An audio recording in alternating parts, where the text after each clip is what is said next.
ஒன்றையே நினைத்திருந்தும் ஒன்றாக வாழ்ந்திருந்தும் பெண்ணாக பிறந்தவரை கண்ணாக யார் நினைத்தார்? இருந்தால் இருந்த இடம் இல்லையேல் மறந்துவிடும். இவர்தான் மனிதர் என்றால் இயற்கையும் நின்றுவிடும். மனிதன் இருக்கின்றானா? இறைவன் கேட்கிறான். அவன் இருந்தால் உலகத்திலே எங்கே வாழ்கிறான்? பா, அற்புதமான சிந்தனை. கவிஞர் கண்ணதாசனுடைய மனிதன் இருக்கின்றானான்னு எஸ்எஸ்ஆர் பாடுவார், இறைவன் இருக்கின்றானா எஸ்எஸ்ஆர் பாடுவார், மனிதன் இருக்கின்றானா விஜயகுமாரி அம்மா பாடுவாங்க. ரொம்ப அற்புதமான பாட்டு அது. சொல்கிறார் பாருங்க, ஒன்றையே நினைத்திருந்தும் ஒன்றாக வாழ்ந்திருந்தும் பெண்ணாக பிறந்தவரை கண்ணாக யார் மதித்தார்? மதிக்கலை. அந்த காலத்துலேருந்து இந்த காலத்து வரைக்கும் பெண்ணுன்னாவே இந்த சிந்தனையை நான் கொண்டு வரேன்னா, சமீபத்தில் ஒரு அற்புதமான ஒரு சந்திரலேகா ஐஏஎஸ், உங்களுக்கு தெரியும், அந்த அம்மாவுடைய பேட்டி ஆனந்த விடலை வந்தது போன வாரம். கிட்டத்தட்ட நான் ஃப்ரீஸ் ஆகிட்டேன். அதை படிக்கும்போது படித்து ஒரு 5 நிமிடம் அப்படியே உறைந்துட்டேன் நான். என்ன அந்த பேட்டியில் அந்த அம்மா பட்ட இடர்பாடுகளை யோசித்தா இப்படியெல்லாம் ஒரு வாழ்க்கை இருக்குமான்னு பயமாக இருக்குது. ஏன்னா அந்த அம்மா தெரியும், 1991 ஜெயலலிதா இங்கே சிஎம் ஆன பிறகு அந்த அம்மா மேலே ஆசிட் வீசப்பட்டது. அப்போ ஒரு துறையினுடைய செயலாளர், அவங்க ஞாபகம் வச்சுக்கோங்க, ஒரு துறையினுடைய செயலாளர் ஆசிட் வீசப்படுறாங்க. அந்த அம்மா சொல்கிறாங்க பேட்டியில், இன்ன வரைக்கும் அந்த திராவக வீச்சுக்கு ஏற்ற நியாயம் கிடைக்கலன்னு வருத்தப்படுறாங்க. அந்த அம்மா வருத்தப்படலை, சொல்கிறாங்க இன்ன வரைக்கும் கிடைக்கலன்றாங்க. பாருங்கள், பயங்கரமாக இருக்குது ஒரு பெண்ணினுடைய வாழ்க்கை. ஆனால் அதுக்கு ஒரு பெண்ணே காணாமல் இருக்கிறாங்க ஜெயலலிதா. பாருங்கள் அந்த அம்மா. இது ஏன் இந்த பதிவை நான் கொண்டு வரேன்னா, பெண்கள் எவ்வளோ வலிமையாக இருக்கணுன்றதுக்கு ஒரு உதாரணமாக அந்த அம்மா இருக்கிறாங்க. சந்திரலேகா ஐஏஎஸ் இல்லை, அவங்க தைரியலேகா ஐஏஎஸ், ஞாபகம் வச்சுக்கோங்க. அந்த அம்மா வாழ்வியலை படித்தா எம்ஜிஆருங்கிற நம்ம பேசுகிறோம் இல்லை, எம்ஜிஆர்னு அந்த அம்மா சொல்கிறாங்க. மூச்சுக்கு எம்ஜிஆர் தான் சொல்கிறாங்க. அவங்க அந்த பேட்டியே எம்ஜிஆரை பற்றிய பேட்டியாக தான் இருக்குது. எவ்வளோ உள்வாங்கியிருக்காங்க பாருங்கள் அவங்க எம்ஜிஆருடைய வாழ்வியலை. சொல்கிறேன், அந்த அம்மா உங்களுக்கு தெரியும், 1980களில் முதல்ல தமிழ்நாட்டில் எம்ஜிஆர் தான் ஒரு பெண் கலெக்டரை தென்னார்காடு மாவட்டத்துக்கு கொடுக்குறாரு.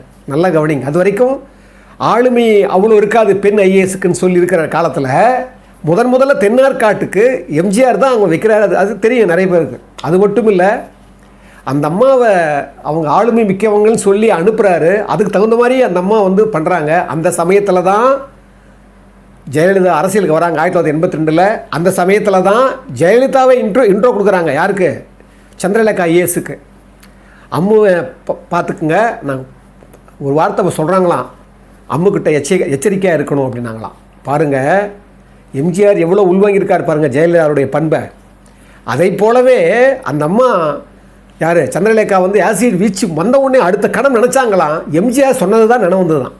பாருங்கள், அதே எம்ஜிஆர் ஜெயலலிதாவை இன்ட்ரோ கொடுக்குறாங்க. சசிகலா இன்றைக்கி இருக்கிறாங்க பாருங்கள், அதே சசிகலாவை சந்திரலேகா ஜெயலலிதாவுக்கு இன்ட்ரோ கொடுக்குறாங்க. இன்றைக்கி பாருங்கள் எப்படி மாறுது பாருங்கள்.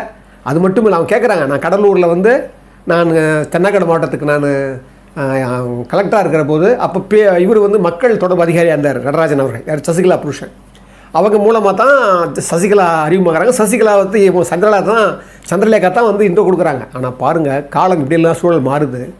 அவங்க பேட்டியில் அந்த தன்னம்பிக்கை தான் எனக்கு அவ்வளோ ரொம்ப சந்தோஷப்பட்டேன் நான். தன்னம்பிக்கைன்னா எப்படி? இப்போ சமீபத்தில் நீங்கள் பார்த்துருப்பீங்க, கிரிக்கெட் மேட்ச்சில் பெண்கள் கிரிக்கெட் மேட்ச்சில் உலக கோப்பை நடந்துருக்குது. சமீபத்தில் ஆஸ்திரேலியா ஜாம்பவானான ஆஸ்திரேலிய மகளிர் அணியை நம்ம இந்திய அணி கிட்டத்தட்ட 5 விக்கெட் வித்தியாசம் ஜெயிச்சிருச்சு. உங்களை அதை பார்த்துருப்பீங்க நேரடியில். பார்த்தா ஜெமிமா ரோட்ரிக்ஸ் தெரியும், உங்களுக்கு கேள்விப்பட்டிருப்பீங்க. அதே மாதிரி ஹர்மன் பிரீத் கவுர், அவரையும் கேள்விப்பட்டிருப்பீங்க. அவங்கெல்லாம் அந்த பெண்கள் எல்லாம், அதுவும் குறிப்பாக ஜெமிமா ரோட்ரிக்ஸு அதுக்கு அந்த 127 ரன் எடுக்குது. கிட்டத்தட்ட 51 பால் நினைக்கிறேன். Sorry 14 boundary, 127 run. அந்த 14 பவுண்டரியில் 56 ரன்னு அது பவுண்டரியில் எடுத்துச்சு, மிச்சமெல்லாம் ஓடியே எடுத்துச்சு. அந்த அம்மா சொல்லுது, ஜெமிமா ரோட்ரிக்ஸு அழுகுது, அதாவது ஜெயிச்ச உடனே அழுகுது. ஏன்னா அது அந்த லீக் மேட்ச்சில் 2 மேட்ச்சில் ஸ்வீப் ஷாட் பண்ணி வந்து அது வந்து அவுட் ஆகிடுது. அடுத்த மேட்ச் தூக்கிடுறாங்க. அழுகுதான், அது தேம்பி அழுகுதான். நான் போன வேர்ல்டு கப்பில் அது இடம் கிடைக்கல. இந்த வேர்ல்டு கப்பில் இடம் கிடைச்சும் சரியாக அதனால் செயல்பட முடியல. நல்ல ஃபீல்டு பண்ணோம், நல்ல உணர்ச்சி மிக்க ஒரு கேரக்டர் அந்த குழந்தை. அது பாருங்கள், அழுகுதான். அழுகுதுட்டு என்ன பண்ணுது, இப்போ வந்து இவங்க கூட முக்கியமான மேட்ச் இது நியூசிலாந்து இங்கிலாந்து கூட அந்த முக்கியமான மேட்ச்சில் ஜெயிச்சாக வேண்டிய கட்டாயம் நமக்கு. அந்த கட்டாயன்றதால என்ன பண்ணுறாங்க, 1 டவுனை இறக்கணும்னு சொல்லி குளிச்சுட்டு இருக்குதான் ஜெமிமா ரோட்ரிக்ஸு. ஒரு 5 நிமிடம் முன்னால் தான், எப்போவுமே 4th டவுன் 5th டவுன் தான் வரும். 1 டவுன் நீ தான் வரணும்னு சொல்கிறாங்களா 5 நிமிஷத்துக்கு முன்னால். பாருங்கள், சவாலாக எடுத்துக்கிட்டு அந்த குழந்தை இன்றைக்கி அதோட பேட்டியை பார்க்கும்போது ஜெமிமா ஜெம் மாதிரி ஒரு கேரக்டர் அந்த பெண்ணுடைய லைஃப்பில் நான் அது ரொம்ப என்னை பாதிச்சது. அதாவது நாட் ஓன்லி ஜெமிமா ரோட்ரிக்ஸ், அங்கே இருக்கிற எல்லாருமே நீங்கள் கவனிங்க. ரிச்சா கோஸ் அது அற்புதமான ஒரு கொடுத்துச்சு. அதே போல் தீபிகா சர்மா, அதே போலவே உங்களுக்கு தெரியும் ஸ்பிரித்தி மந்தனா, ஷபாலி வர்மாவை தூக்கிட்டாங்க, மறுபடியும் வந்து 10 ரன் எடுத்துச்சு. பார்த்தீங்கன்னா பெண்களுடைய வாழ்க்கை அது மாதிரி ஒரு ஜெமிமா ரோட்ரிக்ஸ் தான் நம்ம பார்க்குறோம். எத்தனை ஜெமிமா ரோட்ரிக்ஸ் இன்னும் அழுதுகுதுன்னு நமக்கு தெரியல. என்னத்துக்கு நான் இதை கொண்டு வரேன்னா, உலகத்தில் பெண்களை மதிக்கிறவங்க ரொம்ப அரிதாக போயிட்டாங்க. ஒரு பெரிய சேயிங் உண்டு, கான்ட்ராக்ட்னு ஒரு பெரிய அறிஞர் சொன்னார், பெண்ணாக வாழ்வது சொல்கிறார், ஒரு பயங்கரமானது, பெண்ணாக வாழ்வது என்பது பயங்கரமானதுன்றார். ஏன்னா அவர்கள் அதிகபட்ச ஆண்களையே அவங்கள வந்து அண்டி வாழ வேண்டியது இருக்குதுன்னு. என்ன காரணம்னா, இந்த உலகம் ஒரு ஆண்களுடைய பூதாகாரமான அந்த கரங்களுக்கு மத்தியில் தான் பெண்கள் வாழ வேண்டியிருக்கு. நமக்கே தெரியும், நம்ம நாட்டில் இந்த மேற்கு வங்காளத்தில் அடிக்கடி மருத்துவக் கல்லூரி மாணவர்களெல்லாம் பெண் மாணவிகளெல்லாம் கொலை செய்யப்படுறாங்க, வன்புணர்வு செய்யப்படுறாங்க. இன்றைக்கி பார்த்தீங்கன்னா இராணுவத்தில் விமானப்படையிலிருந்து எவ்வளோ நீங்கள் யோசிச்சு பாருங்கள், இராணுவத்தில் கூட எல்லாத்துலேயும் சயின்டிஸ்ட்லேருந்து எல்லாம் பெண்களுடைய ஆளுமை வந்துடுச்சு. இன்னும் கூட அந்த பெண் பாலியல் வன்கொடுமையும் அவங்களை கொலை பண்ணுறதும் எங்கே பார்த்தாலும் மலினமாக இருக்குது. என்ன காரணம்னா, இவ்வளோ ஒரு மக்கள் பணி செய்கிறதுலேருந்து நீங்கள் பார்த்தீங்கன்னா எம்பி எம்எல்ஏலேருந்து நிறைய பேர் நமக்கு கொடுக்குறோம். ஆனாலும் இந்த பெண்ணுடைய அடிமைத்தனத்தை நம்ம வந்து வேற இருக்கவே முடியலை. அதாவது என்ன சொல்கிறேன்னா, பெண்களை புரிஞ்சுக்கல. இப்போ பாருங்கள், அந்த சந்திரலேகா ஐஏஎஸ் சொன்னனே, அந்த அம்மா பட்ட பாடு பாருங்கள். அவங்க அப்பா வந்து ஒரு ஐபிஎஸ், 3 தம்பி அந்த அம்மாவுக்கு, யாருக்கு, சந்திரலேகாவுக்கு கீழே. அந்த 3 தம்பிக்கு மேலே இருக்கிற இந்த அம்மா அப்போவே அப்பா சொல்லுவாராம், நீ வந்து படிக்கணும், நல்லா படிக்கணும், நீ பெரிய ஐஏஎஸ் ஆகணும், ஏன்னா அப்போ தான் மக்களுக்கு சேவை செய்ய முடியும்னு சொல்லுவாராம். அதே மாதிரி சொல்லி வளர்க்கும்போது ஒரு பெண்ணுன்னு நினைக்கவே இல்லையா, நிறைய தடைகளெல்லாம் இருக்குதானே, நான் தடையை நான் நினச்சதே இல்லைன்னு சொல்கிறாங்க அந்த அம்மா. பார்த்து அதுக்கப்புறம் படிச்சுட்டு காலேஜ் அனுப்பும்போது தனியாக தான் அனுப்புனாராம் அப்பா ட்ரெயினில். அப்போ கேட்பாராம், நீ கவலைப்படாத, நீ இப்படியெல்லாம் போனால் தான் நீ ஐஏஎஸ் ஆகிட்டேன்னா அங்கங்கே ஊர் மாற்றலாம் வரும், அப்போல்லாம் தனியாக தான் போக வேண்டியிருக்கும், அது இப்போவே பழக்கப்படுத்திக்கணும் வரான் அப்பா. அந்த மாதிரி சொல்கிறாங்க, குறிக்கோளோடு படித்தேன், இலக்கை அடைந்து விட்டேன்னு சொல்கிறாங்க. சொல்லிட்டு பாருங்கள், ஐஏஎஸ் ஆகிடுறாங்க. இங்கே தான் எம்ஜிஆர் ஐஏஎஸ் ஆன உடனே முதல்ல தென்னாக்காடு மாவட்டத்துக்கு அனுப்புகிறாரு. அனுப்பும்போது எல்லாம் ஆச்சரியப்படுறாங்க. போனால் அற்புதமான நிர்வாகம் பண்ணுறாங்க அந்த அம்மா, அற்புதமான சேவை பண்ணுறாங்க. சேவை பண்ணும்போது ஒரு கூட்டத்தில் எம்ஜிஆர் சொல்கிறாராம், ஒரு கலெக்டர், ஒரு பெண் கலெக்டர் தனியாக 10 ஆண்கள் செய்கிற வேலையை செய்கிறாங்க, அதில் அப்படிப்பட்ட ஒரு சேவையை வந்து இந்த கலெக்டர் செய்கிறாங்கன்னு பாராட்டுறாராம். எல்லோரும் கை தட்டுறாங்களாம். அதுக்கப்புறம் இந்த அம்மா சொல்லுதான், இந்த கருத்தை நான் ஏற்றுக்க மாட்டேன்னா எல்லாம் ஷாக் ஆகிட்டாங்களாம்.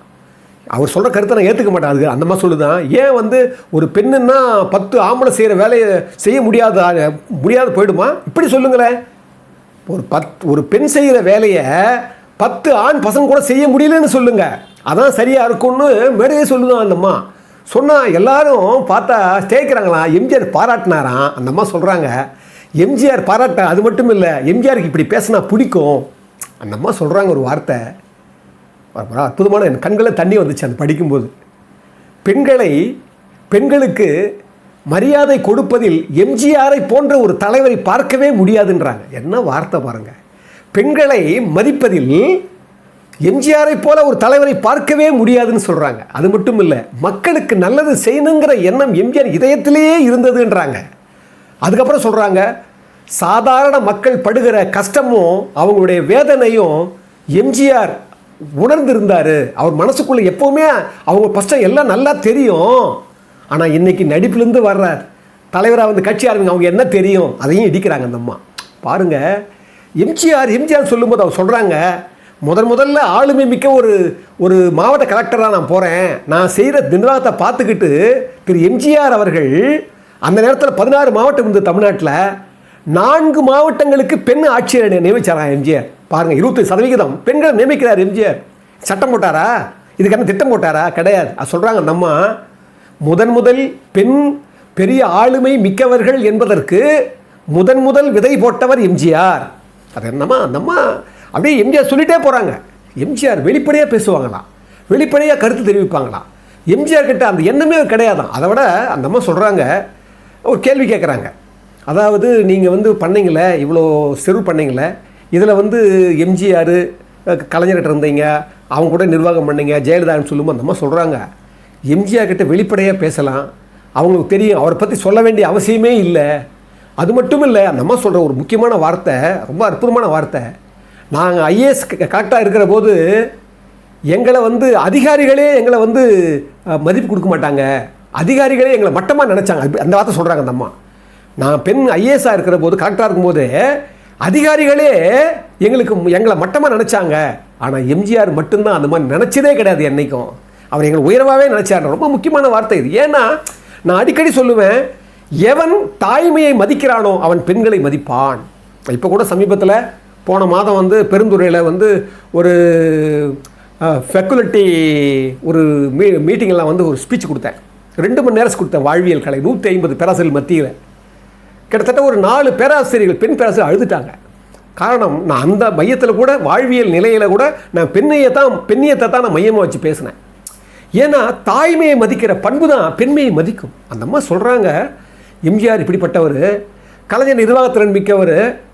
அதே மாதிரி ஜெயலலிதா பாருங்கள், ஜெயலலிதா சொல்லும்போது சொல்கிறாங்க, பயங்கரமான புத்திசாலி, நல்ல ஆளுமை திறன் உள்ளவங்க. ஆனால் மற்றவங்க விமர்சனம் பண்ணால் அவங்களுக்கு பிடிக்காது, மற்றவங்க கருத்து சொன்னாங்க ஏற்றுக்க மாட்டாங்க, தான் நினைக்கிறதா செய்வாங்க.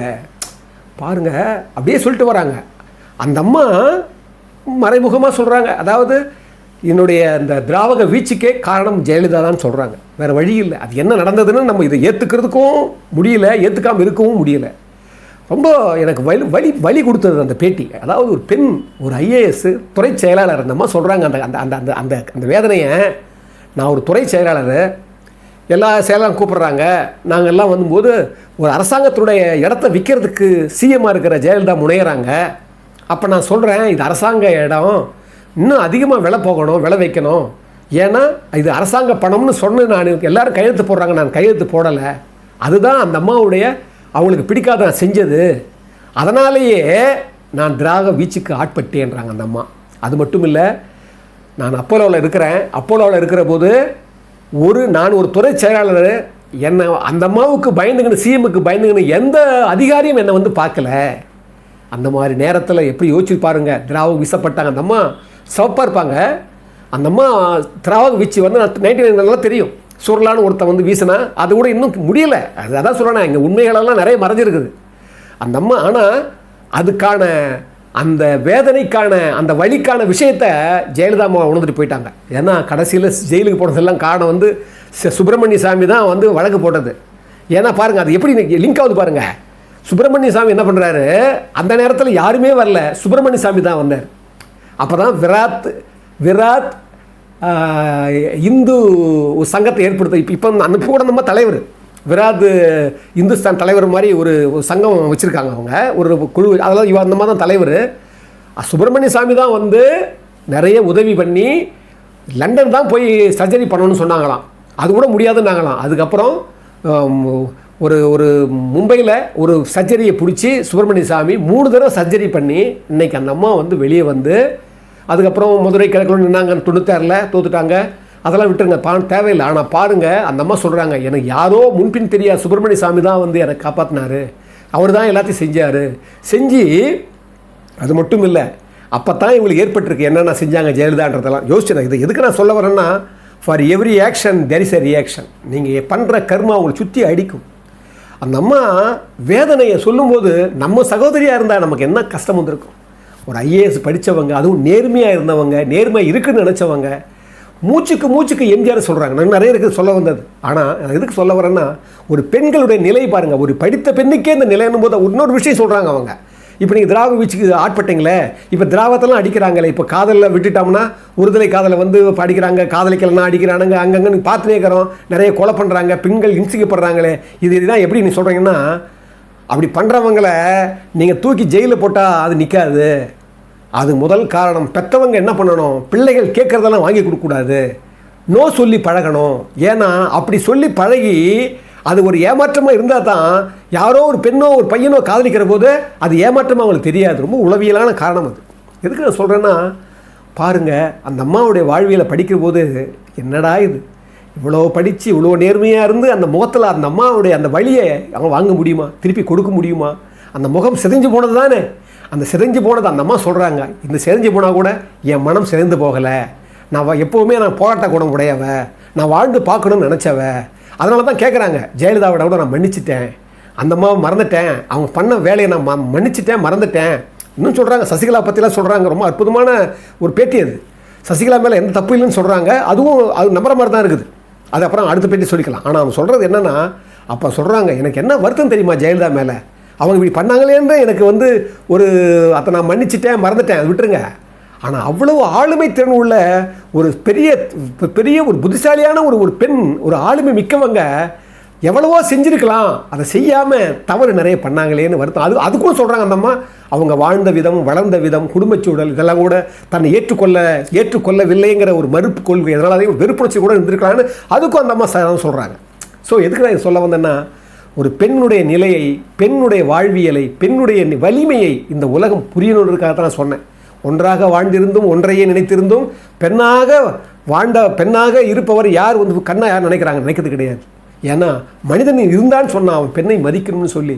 இந்த அற்புதமான இதில் புரட்சித் தலைவர் எம்ஜிஆர் சொன்னார் பாருங்க, எம்ஜிஆர் தான் போட்ட விதைன்னு சொன்னது ஒன்று, ரெண்டாவது அவரை மாதிரி பெண்களை யாரும் மதித்த தலைவர் இல்லைன்ற 2 வார்த்தையே போதும் திரு எம்ஜிஆர். என்கிட்ட நிறைய பேர் என்னுடைய வீடியோ பார்க்குறவங்களாம் ஃபோன் பண்ணுவாங்க, ஐயா நாங்கள்லாம் எம்ஜிஆர் ரசிகர்களாக இருந்திருக்கிறோம், எம்ஜிஆர் விசுவாசிகளாக இருந்திருக்கிறோம், ஆனால் இவ்வளோ பண்பு இருக்குன்னு எங்களுக்கு தெரியாது, ஏதோ படம் பார்த்தோம் நல்லவரின்னு தோணிச்சு பண்ணிட்டோம், ஆனால் நீங்கள் சொல்லும் போது தான் எங்களுக்கு இவ்வளோ பண்பு இருக்குதுன்னு தெரியுது. அந்த மாதிரி நானும் இதெல்லாம் நிறைய நான் அடிக்கடி சொல்லுவேன், நீங்கள் கதைகள் படிக்கிறத விட, சிறுகதைகள் படிக்கிறத விட கட்டுரைகளை நிறைய வாசிக்கணும், நிறைய பேருடைய நேர்காணல்களை வாசிக்கணும். ஒவ்வொருடைய நேர்காணல்லையும் அவ்வளோ அறிவுரை இருக்கும், அறவுரை இருக்கும். அந்த வகையில் அந்த அம்மா பட்ட துயரத்தை நினச்சி பார்த்தா அப்படியே கண்கள் கலங்குது. அது இன்னும் கூட அந்த அம்மா நிறைய விஷயம் பேசியிருக்காங்க, எம்ஜிஆர் பற்றி பேசியிருக்கிறாங்க, மற்றவங்களெல்லாம் பற்றி பேசியிருக்காங்க. அதை பற்றி நம்ம அடுத்த பதிவில் பார்த்துக்கலாம். இவ்வளோ நேரம் பொறுமையாக கேட்டவங்க எல்லோரையும் வணங்குவதில் நான் பெருமகிழ்ச்சி கொள்கிறேன். அற்புதமான தமிழ்த்தி நேயர்களே, உங்கள் எல்லோரையும் வணங்குவதில் நான் பெருமகிழ்ச்சி கொள்கிறேன். இந்த தமிழ்த்தி ஏதோ பணம் சம்பாதிக்கணும், இல்லை அது வந்து இந்த யூடியூப் மூலமாக நாம் வந்து வருமானம் பெறணுன்ற எண்ணமே எனக்கு கிடையவே கிடையாது. என்னுடைய தொழிலே வேறு. ஆனால் அந்த தொழில் கொஞ்சம் முடக்கமாக இருந்ததால் இந்த நேரத்தில் இந்த மாதிரி ஒரு பகிர்தலில் எனக்கு அவ்வளோ சந்தோஷமாக இருக்குது. ஏன்னா நல்லவர்களை பற்றியும், நல்லவங்களை பற்றியும், நல்ல செயல்களை பற்றியும், தர்மத்தை பற்றியும், சத்தியத்தை பற்றியும், உண்மையை பற்றியும், நல்ல இந்த உலகத்தினுடைய சிறந்தவர்களை பற்றியும் தான் நான் வந்து இதை பதிவு பண்ணணும்னு ஆசைப்பட்றேன். அந்த வகையில் புரட்சித் தலைவர் மக்கள் திலகம் எம்ஜிஆரை பற்றி பேசுவதில் நான் உண்மையிலேயே மகிழ்ச்சி கொள்கிறேன். அதுவே எனக்கு பெரிய வருமானம் தான். ஏன்னா அதை விட ஒரு வருமானம் கிடைக்க போகிறது இருந்தாலும் இந்த மாதிரி ஒரு தமிழ்த்தியில் பல்கி பெருகணுன்றதுக்காக, இன்னும் நிறைய விஷயங்கள் சேர்க்கணுன்றதுக்காக ஒரு கடினமான சூழ்நிலையில் நாங்கள் இதை வந்து இந்த மாதிரி இதை பண்ணுறதால இது வருமானம் கொடுக்குற ஒரு சேனல் கிடையாது. எனவே உங்களால் முடிந்ததுன்னா உங்கள் அன்பையும் உங்கள் உதவியையும் நீங்கள் இந்த கீழே இருக்கிற இந்த நம்பரில் நீங்கள் செஞ்சீங்கன்னா இன்னும் மேலும் மேலும் எங்களுக்கு பெரிய வலுவும் பெரிய நம்பிக்கையும் பெரிய உற்சாகமும் கிடைக்கும்னு சொல்லி இதுவரைக்கும் உதவினவங்களையும் இனிமேல் உதவ போகிறவங்களையும் நாங்கள் மனதார இதயபூர்வமாக வணங்குகிறேன்னு சொல்லி இந்த அற்புதமான நேரத்தில் நன்றி சொல்லிக்கிறேன்.